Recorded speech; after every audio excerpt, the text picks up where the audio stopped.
Hi everyone, welcome back. This week we're going to be moving on in the cardiovascular system to now looking at all of the different blood vessels. We're going to look at the anatomy of the arteries and the anatomy of the veins and how those arteries and veins are connected through the capillaries, the smallest blood vessels that we find in the body. We're then going to move on to taking a look at a lot of the systemic arteries. We're going to learn their locations and their names so that you can identify them from diagrams. And then next week, we'll finish off looking at the systemic veins in the body and then wrap up with a few of the other circulatory routes. So last week, our main focus was on the heart, right? The main organ at the center of the cardiovascular system responsible for pumping and circulating all of the blood throughout the body. And if you recall, the major vessels that attach and drain systemic blood into the right atrium, those were the superior and the inferior vena cava, which you can see over in this diagram labeling the veins. All the deoxygenated blood drains back into the right atrium, which then passes through the right ventricle, into the pulmonary trunk, and then out to the lungs. Once in the lungs, the blood picks up oxygen, and oxygenated blood now circulates back to the left side of the heart, to then eventually be circulated throughout the rest of the body. Now that final blood vessel that oxygenated blood passes through as it exits the heart to the rest of the body, that is the aorta. And the aorta is the largest artery. Remember, in the arteries, blood is always going to be flowing away from the heart. And those main arteries have these sort of off-ramps, and those off-ramps are these smaller blood vessels known as arterioles. Once the blood exits the artery through an arteriole, it then connects directly to the capillary network. And remember the capillaries, those are the smallest blood vessels. They're the thinnest, made up of simple squamous epithelial tissue. And so this is where gas exchange is going to take place, okay? So we find our capillaries in all the tissues in our body. Once the oxygen is given off into the tissues, and the carbon dioxide from cellular respiration is able to then diffuse into the bloodstream, we now have deoxygenated blood, which is low in oxygen and high in carbon dioxide. Now, all of the capillaries then converge to form what are known as venules. And the venules, think of them as like the on-ramps, right? The venules, then the blood is going to move from the venule directly into the vein. And from the vein, blood is going to be passively brought back towards that right side of the heart. So in arteries, blood is always flowing away, and in veins, blood is always flowing back to the heart. Since the capillaries are so thin, they also allow for water to be exchanged between compartments. In our blood, the main fluid component is known as plasma. Now that fluid is capable of then moving from the capillaries out into our tissue spaces. And this is what is known as the interstitial space. And once that plasma moves into the interstitial space, we just call it by a different name. It's now referred to as interstitial fluid. So it's important to understand that it's not only gases that are exchanged between the bloodstream and the interstitial space. There's also fluid exchange that's going on back and forth between these two compartments. Now I've created a summary chart, which you can see here, that gives you everything really that you need to know. The only thing that I would add to this chart is what type of tissue each of these different layers are composed of. So in slides 7 and 8, you'll find a breakdown of everything that we're going to be talking about over the next few minutes. What we're going to be doing now is comparing the anatomical structures of the arteries to the veins. And the first thing I want you to do is to take a look at the outer diameter of both of these blood vessels. Compare the artery to the vein. Now, I know that if you were to measure this with a ruler, you would actually come out seeing that the vein is larger than the artery. All right, for our purposes, for this following illustration, I want you to assume that both of the total diameter of these vessels is identical. Now, you can see here we have the three layers, the outermost layer known as the tunica externa, a middle layer known as the tunica media, and then the innermost layer known as the tunica intima. Now, starting outward, the tunica externa is made up of connective tissue, and really the tunica externa is there to hold together these vessels, to give them some structural support. Now, the tunica externa in the artery, you can see is much thinner than the tunica externa in the vein. And once we dig deeper, looking at the tunica media, you're going to see why we need that extra connective tissue support in the vein. Moving to the tunica media, Tunica media is made up of smooth muscle. Remember, smooth muscle is automatic. This is how we're capable of being able to vasodilate, so expand our arteries, or vasoconstrict our arteries. The tunica media is made up of smooth muscle, and you can see is much thicker in the artery than it is in the vein. Now, the reason that you can take your blood pressure, say, at your arm, and it's giving you a pretty good idea of what the actual blood pressure is coming from your heart directly, is because all of our arteries contain this very thick tunica media. So every time your heart beats, the tunica media is also contracting rhythmically with it to help to propel blood away from the heart and throughout the body. Now, the tunica media in the vein is much thinner. And so as a result, we don't have as much ability to be able to contract our veins. And the veins tend to be more passive structures where blood is going to be moving. In this case here, we're looking at it moving in the upward direction.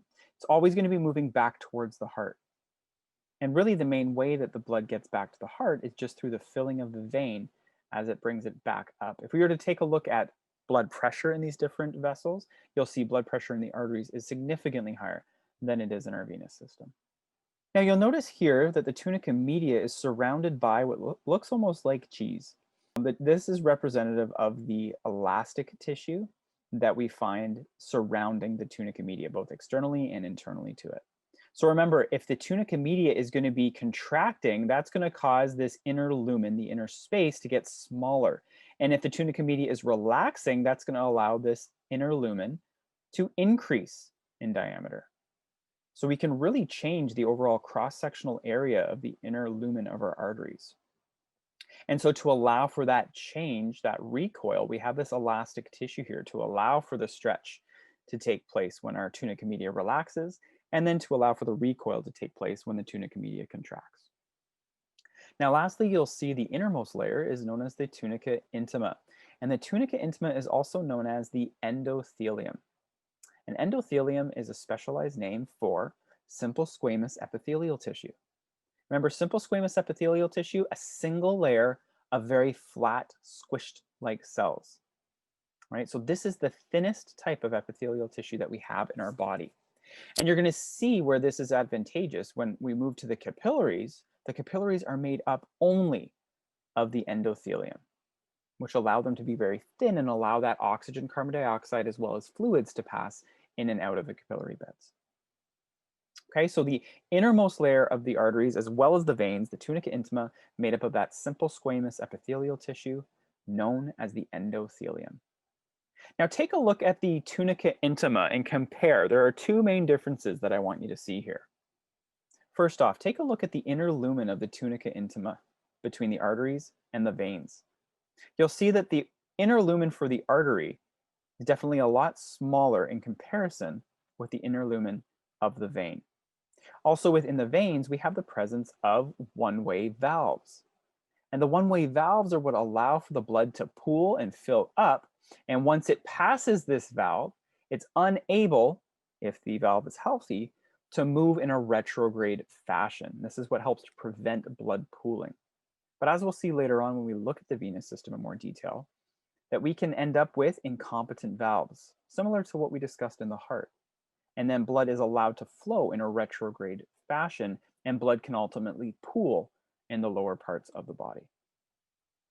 All right, so the two main differences of the tunica intima: within the arteries, you can see that much smaller and no valves, and the veins tend to be much larger, and the tunica intima of the vein tends to be a lot larger, but also contains valves to allow for one-way flow of blood. Now, in this image, they've flipped the orientation here of the artery in the vein when comparing to other images in the textbook where the arterial end is on the left and the venous end is on the right. Now, here we're looking at the arterial side of the capillary bed, and here we're looking at the venous end of the capillary bed. And what this is showing you is a close-up view of these off-ramps, the arterioles, and the on-ramps, the venules. So recall, as blood is flowing away from the heart through our systemic arteries, think of those as your major highways. And the blood is then going to circulate and pass on into these off-ramps. And this is the only way blood can get into the capillaries and drop off the oxygen to our tissues. And so from those major highways, the arteries, blood is going to flow into the off ramps, the arterioles. The blood then flows from the arterioles into the capillaries. And then in the capillaries, this is where you have oxygen given off into the interstitial space, and then the carbon dioxide from cellular respiration is going to move into the capillaries. So now that deoxygenated blood continues to flow through in that one direction, and then all those capillaries converge to form venules. Those venules, think of them as the on-ramps to the next highways. These highways are a lot slower though. So from the venules then converge to form into the major veins. And those veins then are those passive structures that are going to drain blood back towards the heart. Now, anatomically, you can see quite a difference here between the arteries and veins that we just looked at with their multiple layers, comparing that to the arterioles and the venules. The arterioles and the venules start to look a lot more like the capillaries, so a much thinner blood vessel. So the arterioles are made up primarily of the endothelium, which is the simple squamous epithelial tissue. But they also have smooth muscle cells that surround them, which further regulates how much blood is going to flow into the capillary bed. Now from the capillaries then all converge to form the venules. And here you can see the venules are very simplistic. They again have the single layer endothelium with an outer layer of connective tissue surrounding them. Okay, and it's not until we're in the veins that we see the presence of those one-way valves. Now, as I mentioned, the capillaries, they are the smallest blood vessels in the body. And just remember, we have flipped our image here again. So we are looking at the arterial end on the left, venule on the right, which means we are moving from left to right in terms of blood flow. Now, the capillaries themselves are made up of a single layer of endothelium, which is the simple squamous epithelial tissue, surrounded by a basement membrane. Now, this takes us back to looking at epithelial tissue from chapter 11. Remember, the basement membrane is just connective tissue that is capable of then connecting the epithelial tissue to the surrounding cells. Now, because these capillaries are so thin, they allow for the easy passage of oxygen out of the oxygenated blood into the tissues, and for carbon dioxide to move from the tissues into our blood. Now, another way that we can further regulate how much blood is going to enter into our capillaries is not only by vasoconstricting or vasodilating the arterioles, but also these structures, which are also made up of smooth muscle, which are known as precapillary sphincters. Now, the precapillary sphincters, if you are cold, they are going to constrict, and they are going to then keep more blood into the interior of your body, not letting as much heat escape through the capillaries. But if you're very hot, say you're working out and you need to get rid of excess body heat, well, those precapillary sphincters, as in this diagram, are going to be relaxed, and more blood flow is going to be allowed into the capillaries to let off more heat to help cool down the body. So it's the arterioles as well as the precapillary sphincters that are both going to work in tandem to help regulate how much blood is ultimately going to be flowing into these capillary beds. So here you can see both of those examples from this diagram. So here we're looking at an example of increased body temperature, right? Why? Well, because we have relaxed precapillary sphincters, and we know if they are relaxed, because you are letting blood flow into the tissues of your body.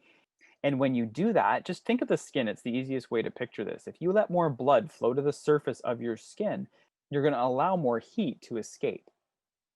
Whereas if you're cold and you want to keep more of the heat in the core of your body's going to contract those precapillary sphincters. And as a result, you retain more heat by keeping the blood flow and circulation to the interior. And this is why when you're cold, you end up seeing that sort of blanching or even purple color of your skin take place. Versus when you're working out or you're hot and sweaty, you end up getting flushed because you have more blood flow to the surface of your skin. Now, once the blood has flown from the arteriole into the capillaries and then given off the oxygen, picked up that carbon dioxide, and is now passing from the venule into the veins, the blood is now in any one of these major veins that's ultimately going to be circulating blood passively back towards the heart. And remember, veins are passive structures. So if we just let them simply passively fill up and that's how the blood's going to get back to the heart, we're going to have quite a bit of backup of blood in our body and ultimately a lot of tissue edema is going to result because a lot of the fluid is going to be forced back into the tissues. So we have a couple of mechanisms built in specifically with skeletal muscles in our body that allow us to assist in increasing how much of that venous blood can return back up to the heart. So we're taking a look here at the lower leg, but remember, systemic veins are everywhere. Let's say blood is going to be entering into this vein here from the distal aspect of our lower extremity. It's going to be allowed to fill, and as it fills, the level of blood is going to rise. So what's important to understand is all of these systemic veins in the body, they are all surrounded by skeletal muscles.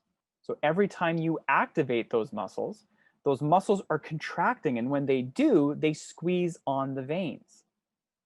And by squeezing on the veins, they're essentially helping to increase venous return back to the heart.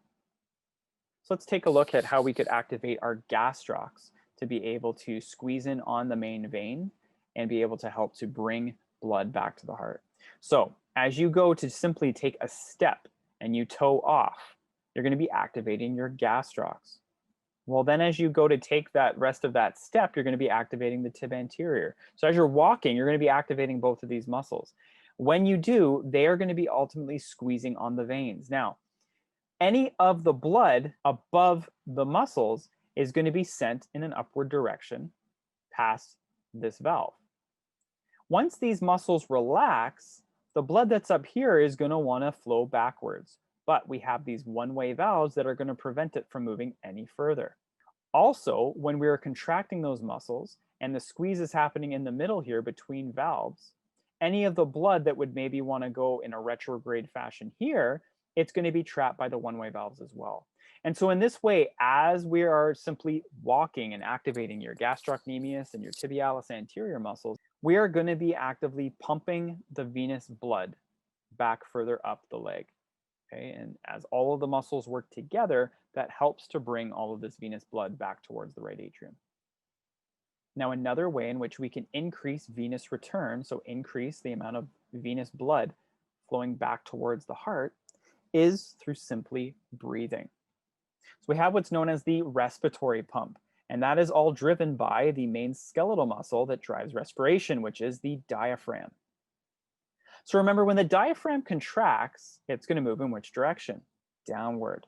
Okay, so as the diaphragm contracts, we are inhaling. The diaphragm is going to move inferiorly. So during inhalation, we're going to be increasing the pressure in our abdominal cavity and decreasing the pressure in our thoracic cavity, right? Because the diaphragm's moving downward, you have a larger volume in your thoracic and a lower volume in your abdominal cavity. So this increase in pressure here is going to be applied directly to the inferior vena cava that runs right through your abdominal cavity. So we're again squeezing the vein and milking that blood back up towards the heart. Now, during this phase, you're also having a decrease in thoracic cavity pressure. But then as we switch to exhalation, during exhalation, the diaphragm is going to relax and move upward again. So as it does this, we are going to be increasing the pressure within the thoracic cavity and then decreasing the intra-abdominal pressure. So as we increase the intrathoracic pressure, we're again squeezing on the veins in the thoracic cavity, specifically the superior vena cava, which is going to help to bring that blood back in towards the heart. And so you can see just simply as we are breathing, we're not even aware that this is happening. We are effectively milking both the inferior vena cava as well as the superior vena cava, helping to pump that deoxygenated blood back to the right atrium so that the right atrium can contract, send it to the right ventricle, and the right ventricle can contract and send it out to the lungs. So both the skeletal muscle pump as well as the respiratory pump during inhalation and exhalation are both working to be able to increase venous return. Now, as I've mentioned many times before, the blood pressure in the aorta is the highest blood pressure that we experience in the body, outside of the heart. Okay, the highest pressure that you're going to experience would be right in the left ventricle there as blood is ejected from the heart. But as that pressure moves into the aorta, it's so close that the pressure is maintained. Now, as the blood then moves from the aorta into all of the systemic arteries, you're seeing a movement here on the graph, you can see that that pressure is pretty well maintained. And we're right now looking at this purple line that you can see here. From the aorta through the arteries, blood pressure is maintained. How do you think we are maintaining that blood pressure throughout our body? It's going to be through the tunica media. Remember, the tunica media in the arteries is that thick layer of smooth muscle that's going to be rhythmically contracting along with the left ventricle, so that as we eject blood from the heart, we maintain that pressure as we move throughout all of the systemic arteries. Now you'll notice as soon as blood then is going to exit from the main highways through those off ramps, the arterioles, blood pressure really starts to drop. Once we move into the capillaries, we see a further reduction in blood pressure. And remember, the arterioles as well as the capillaries, they're only made up of that simple squamous endothelium. And so if you had very high blood pressure in those structures, they'd be more likely to rupture. So through the capillaries, you see a reduction in blood pressure. And then look, as you get into the venules and finally the veins, you have the lowest blood pressure in the body. Remember, the veins are very passive structures. They fill with blood, and the one-way valves keep that blood moving in one direction. And it's the skeletal muscle pump and the respiratory pump that help to move that blood flow along. Once blood is moving back in through the superior or inferior vena cava into the right atrium, blood pressure essentially drops to zero because you are just dumping that blood into an open chamber. Now you'll notice here that we have these increases and decreases representative of every heartbeat. And during every heartbeat, remember, there's a period of ventricular systole followed by a period of ventricular diastole. So when the ventricles are contracting, that's what gives us the higher pressure. And when the ventricle is relaxing, that's what gives us the lower pressure measurement. So when you take your blood pressure, you're getting two numbers. You're getting your systolic pressure and your diastolic. That higher number is the systolic pressure under contraction, and the lower number is the diastolic pressure under relaxation. And these numbers here are just illustrating what we've just talked about, giving numerical values to the concepts that we talked about, where your arterial blood pressure is maintained relatively consistent till you see your main drop in the arterioles, further along through the capillary beds, and then the lowest pressure throughout your venous system. One of the reasons why we see such low pressure within the venous system is because the inner lumen is significantly larger. So if you have a larger area, there's less resistance. And less resistance means that pressure is going to be lower, all right? Because more blood can flow through. Think of a hose. If you put a nozzle at the end of the hose, it's increasing resistance, right? And so that's what gives you that very high velocity, high pressured spray that comes out. And then if you take that off, the water just kind of flows out. You've increased the diameter, so you've decreased the pressure. Now, last week we mentioned how the cardiovascular center located in the medulla oblongata is that main center responsible for regulating heart rate, heart rhythm. The cardiovascular center is also responsible for regulating the blood vessels, specifically the smooth muscle layer of the tunica media. And by regulating, we have the ability to be able to vasoconstrict by causing contraction of the smooth muscle, or vasodilate by causing the smooth muscle to relax. Now, not only is blood pressure and blood flow regulated by neural feedback from the cardiovascular center in the medulla, but also hormonal negative feedback, all of it being controlled by the cardiovascular center. So remember, with hormonal feedback, we're looking at specific endocrine release. There are specific hormones that are responsible for increasing blood pressure and those that are responsible for decreasing blood pressure. We're going to be talking about angiotensin, aldosterone, as well as antidiuretic hormone when we look at the urinary system in a lot more detail in anatomy. So at this point right now, the most important thing to remember is that your decrease in blood pressure is going to be achieved by the atrial natriuretic peptide, or atrial natriuretic hormone. And the atrial natriuretic hormone is released by the cells of the atria in response to elevated blood pressure. And so in a situation where you have elevated blood pressure, these specialized cells within the atria are capable of releasing atrial natriuretic peptide, which ultimately is going to cause a decrease in blood pressure because it's causing a decrease in blood volume. And how do we decrease blood pressure? Well, it's through the urinary system by helping us to get rid of more of the water component of our blood. Vice versa, all of the following hormones are capable of somehow increasing blood pressure. Specifically, aldosterone and antidiuretic hormone are both involved in water retention, causing us to retain more water. Whereas epinephrine and norepinephrine released by the adrenal gland in response to your stress response has an impact on vasoconstriction, causing increases in blood pressure.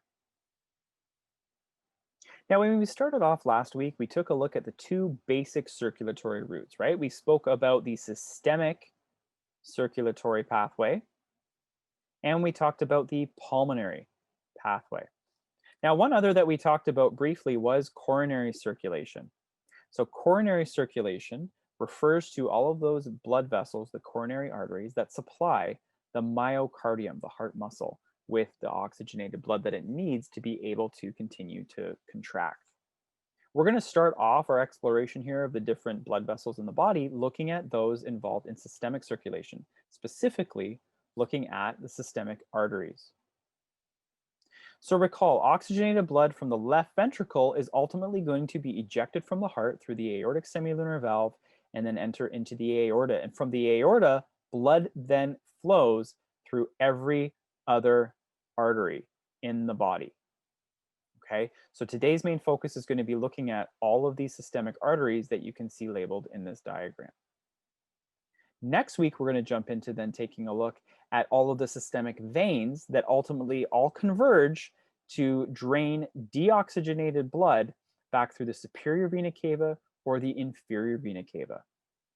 Now, the coronary sinus, this was the structure which is part of the coronary circulatory route, which is responsible for draining all of the deoxygenated blood from the coronary arteries through cardiac veins and drain it back into the right atrium.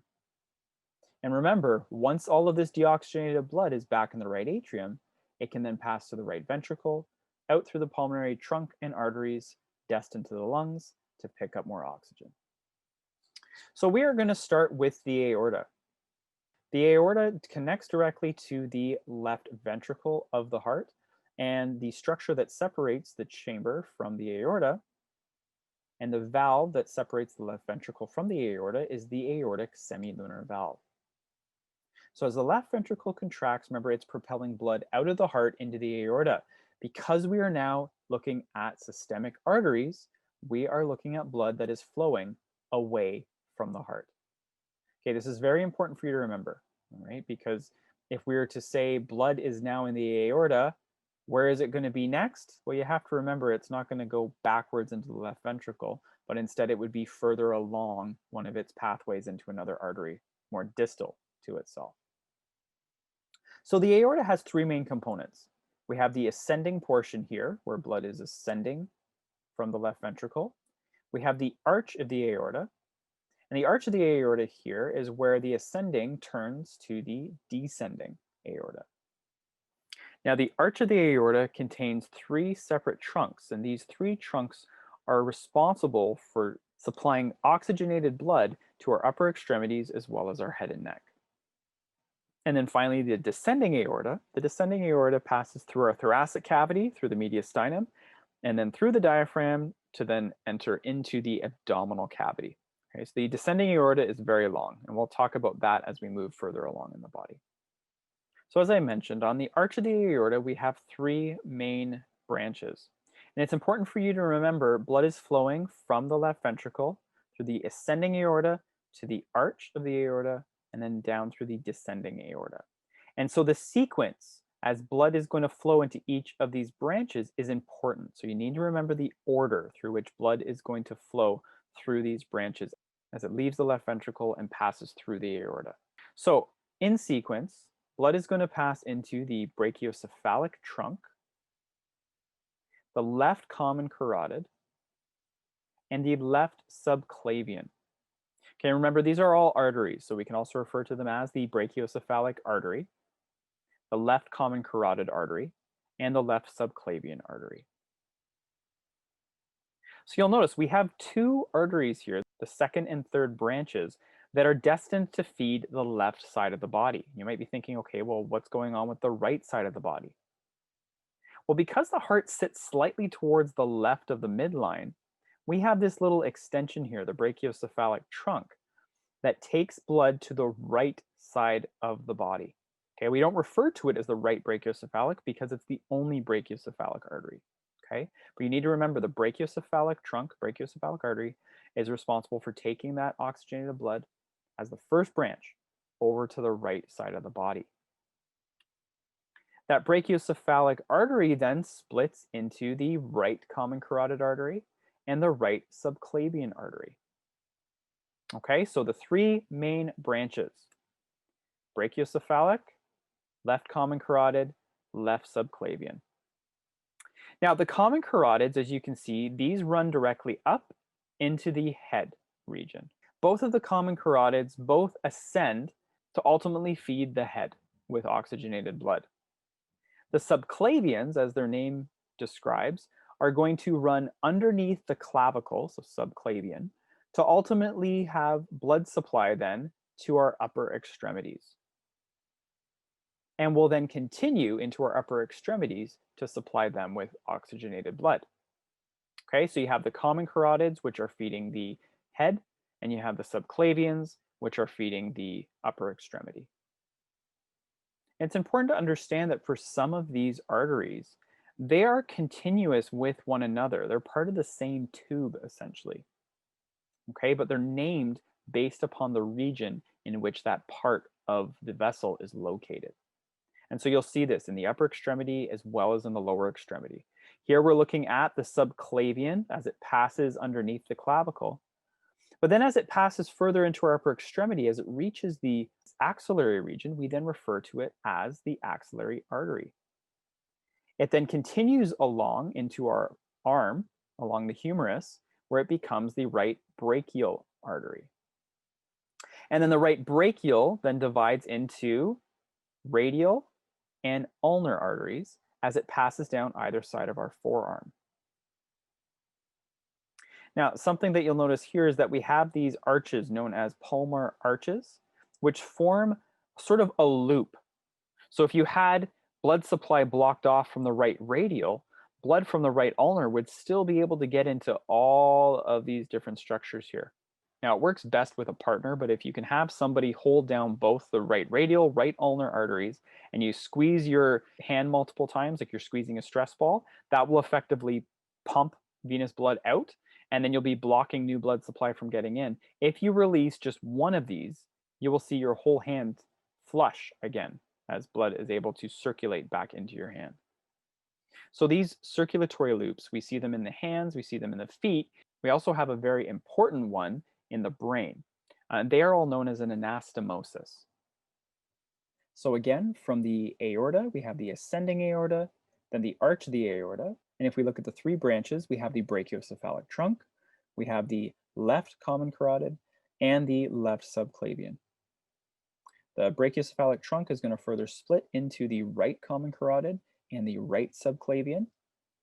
And the subclavian, as it moves into the axilla, becomes the axillary artery. And then as it moves further along the brachium, becomes the brachial artery. Now, a few other branches that we have that come off of the subclavian are the vertebral artery, the thyrocervical trunk, and the internal thoracic, which you can see here is going to ultimately run into these intercostal arteries. The vertebral is the most important one for you to take away here. Okay, if you recall the cervical vertebrae, they have those transverse foramen, those holes in the lateral aspects. Those holes were there to allow for these vertebral arteries to flow all the way up to ultimately feed your brain with oxygenated blood. They sort of act as a backdoor approach. So if there was an occlusion somewhere else, well, the vertebrals can get some blood flow up there. From the axillary artery, it then continues on to form the brachial artery, and then the brachial artery then splits to form the radial on the lateral aspect and the ulnar on the medial aspect, finally terminating in the palmar arches. Now, coming back, we've just looked at the subclavian in all of its branches. Here, this is showing you the vertebral artery and how the vertebral continues up through the transverse foramen of the cervical vertebrae, ultimately feeding the underside of the brain and feeding into what's known as the circle of Willis, the anastomosis that's up there, that circulatory loop. And so again, we're looking sort of at a lateral perspective of this individual. So this would be the right side of the body. So we have the brachiocephalic trunk, and then we have the right common carotid. Now you can see here that the common carotid eventually splits into the internal carotid and external carotid. The external carotid continues to the outside of the cranium. And so you can think of it, external carotid is going to feed the external aspect of the cranium with oxygenated blood. Whereas the internal carotid, you can see here, is going to go interior, so internal to the cranium. And ultimately, the internal carotid is going to also feed the brain with oxygenated blood. The external carotids, left and right, feed the outside of the cranium. And the internal carotids, left and right, are going to feed the brain.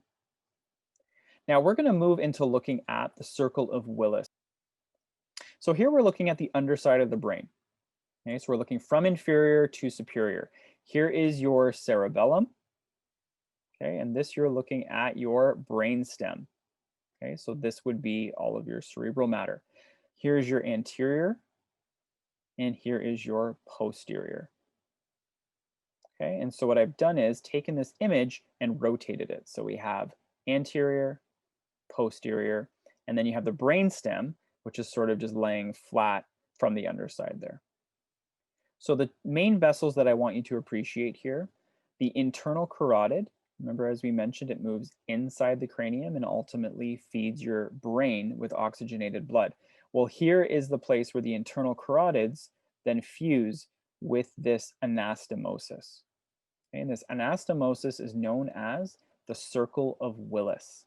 Here you can see the vertebral arteries that have run up through the cervical vertebrae, ultimately fuse together to form the basilar artery. Okay, so the internal carotids we can visualize here and here. That's one way of getting oxygenated blood into the cerebral vasculature. And the vertebrals are another way of getting blood supply into the cerebral vasculature. We have 7 major blood vessels that are responsible for forming this circle of Willis. And this shows you how the internal carotids are a key component to this anastomosis, this big loop. Okay, so if you had some sort of occlusion from one of your internal carotids, blood flow from the other internal carotid would still be able to circulate through and pass along to feed other structures in the brain. The other anastomoses we saw were in the palms of the hands, known as the palmar arches. So the circle of Willis surrounds the pituitary gland, and we now know already that the pituitary is the endocrine gland that's responsible for the secretion of a number of key hormones. It's important for you to also know the names of the different vessels. All right, so we have posterior cerebral, posterior communicating, anterior cerebral, and anterior communicating. Okay, so if you just remember, you've got cerebrals and you've got communicating, and you've got posterior and anterior of each, that's a good way for you to be able to simply remember them. From the internal carotid, we have an anterior cerebral, left and right, and an anterior communicating. And then posterior to the internal carotid, we have the posterior communicating and the posterior cerebrals. And this is where it says here, the posterior cerebrals come directly from the basilar, which was formed by the fusion of the 2 vertebral arteries. And so this shows you how the vertebral arteries, which have come here off the subclavian and run up through the transverse foramen of the cervical vertebrae, are connecting ultimately with the internal carotids, which have come off the common carotid, also heading in to feed the brain with oxygenated blood. Okay, so we have a loop that's been created here. And this allows us to ensure that the very delicate tissue that makes up our brain is capable of receiving the oxygen that it needs to be able to produce its various functions. Now, moving from the aortic arch and the 3 branches, we're now going to be looking at the descending aorta and its associated branches. Now recall the descending aorta, as I mentioned, passes all the way through the thoracic cavity, through the diaphragm, through an opening in it, and then into the abdominal cavity. So the descending aorta essentially extends from here all the way down until we see this bifurcation here at the umbilicus. Now the thoracic aorta has a number of branches. And one thing that you're going to notice though is that all of these arteries are associated with either the region, mediastinal, right? Think mediastinum, or the specific structures that they are going to be supplying with oxygenated blood. And for pretty much all of them, the pericardials, esophageal, your esophagus, bronchial, right, for your respiratory system, mediastinal cavity, intercostals between the ribs. All of those are structures associated with the thoracic cavity. Now, the one that could be a little bit tricky are the superior and inferior phrenic arteries. Now, we referred to the phrenic nerve before when looking at the cervical plexus. C345 keeps the diaphragm alive. The phrenic nerve innervates and activates the diaphragm. So the superior phrenic and inferior phrenic arteries are responsible for supplying the diaphragm with oxygenated blood. You'll notice here the superior phrenics are located above the diaphragm, and the inferior phrenic is located below the diaphragm. So the superior phrenic artery is a branch off of the thoracic aorta, whereas the inferior phrenic is a branch off of the abdominal aorta. So the thoracic aortic branches you're responsible for: intercostals, mediastinal, bronchial, esophageal, pericardials, and the superior phrenic artery. Now moving further down into the abdominal cavity, remember the thoracic aorta then, which is the superior part of the descending aorta, it passes through the diaphragm, and as soon as it does, it becomes the abdominal aorta. Same tube, right? Same vessel, just different name based on the cavity that it's located in. Now the abdominal aorta, similar to the thoracic, has a number of arteries that branch off of it, which are responsible for supplying all of the organs located in the abdominal cavity. And which are those? Those are our digestive organs, right? So you'll see some of those names which are going to be a bit of a giveaway for you. Hepatic, we already know that refers to liver, right? The gastric is referring to the stomach. Splenic, referring to the spleen. And then mesenteric is referring to the intestines. Now for these arterial branches off of the abdominal aorta, similar to the thoracic aorta, you're not going to have to identify those from a diagram. Okay, the expectation is that you would be able to identify them by name. All right, so off of the abdominal aorta, we have the inferior phrenic artery, somewhere up here. And then we have a structure known as the celiac trunk. And the celiac trunk splits off into three major blood vessels, right? And so you can see them here. We have the common hepatic, which goes off to supply the liver. We have the left gastric supplying the stomach. And then we have the splenic artery, which you can see comes behind and supplies the spleen. The superior mesenteric artery is the first of the two mesenteric arteries that branch off, and it's responsible for supplying the small intestine as well as the earlier portion of the large intestine. The inferior mesenteric artery goes to supply the rest of the distal colon. Now to give us a reference point, as I mentioned previously, we have the abdominal aorta running through the abdominal cavity, and then ultimately right around the level of the umbilicus, we have the abdominal aorta split into left and right common iliac arteries. Now, similar to the upper extremity where you have the subclavian, axillary, brachial, you have one common vessel that has different names based on the region that it's located in. And so you should recognize a lot of these names. So here we're going to be following the right common iliac. Okay, so from the abdominal aorta, we have the bifurcation at the umbilicus. The abdominal aorta then continues as the right common iliac. And you'll see then there is a branch that comes off of the common iliac. And this is where the common becomes internal and external. Okay, it's the external iliac that's continuous with the common iliac and flows into the leg. The internal iliac feeds and supplies the gonadal regions as well as the pelvic cavity with oxygenated blood.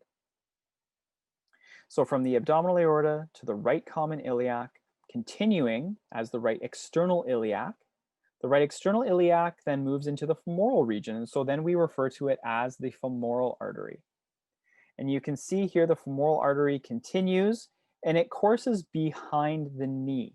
All right, so if we're to take a look at this image over here, this is our posterior view. The right femoral is going to continue behind the knee into the popliteal region. And so we refer to it as the popliteal artery at that point. The popliteal artery continues as the posterior tibial, and the posterior tibial artery continues right behind your medial malleolus, ultimately forming part of the arches of the foot. Now up here, you'll see that past the popliteal, we have a branch that comes off and runs anteriorly. And so that branch that runs anteriorly, you can see here, and you can also see here, is the right anterior tibial artery. All right, so we have the external iliac, flows into the femoral, femoral to popliteal, popliteal directly down into the posterior tibial. Now, another branch that comes off of the posterior tibial that you can visualize here is known as the fibular or peroneal artery. Different alias, same structure. So it's important for you to remember which is flowing into which artery. So the abdominal aorta flows into the common iliac, which flows into the internal and external. The external flows into the femoral. Femoral is connected directly to the popliteal. Popliteal directly into the posterior tibial. There's branches that come off to form the anterior tibial as well as the peroneal or fibular arteries. Now, I have created flowcharts for you to be able to help for those who like things systematic and like things in lists. I've created these flowcharts to help you remember the sequence of where blood is going to be flowing to and from. Okay, so this week we're looking at systemic arteries, and next week we'll get into looking at systemic veins. Okay, and that brings us to the end of our lecture for this week.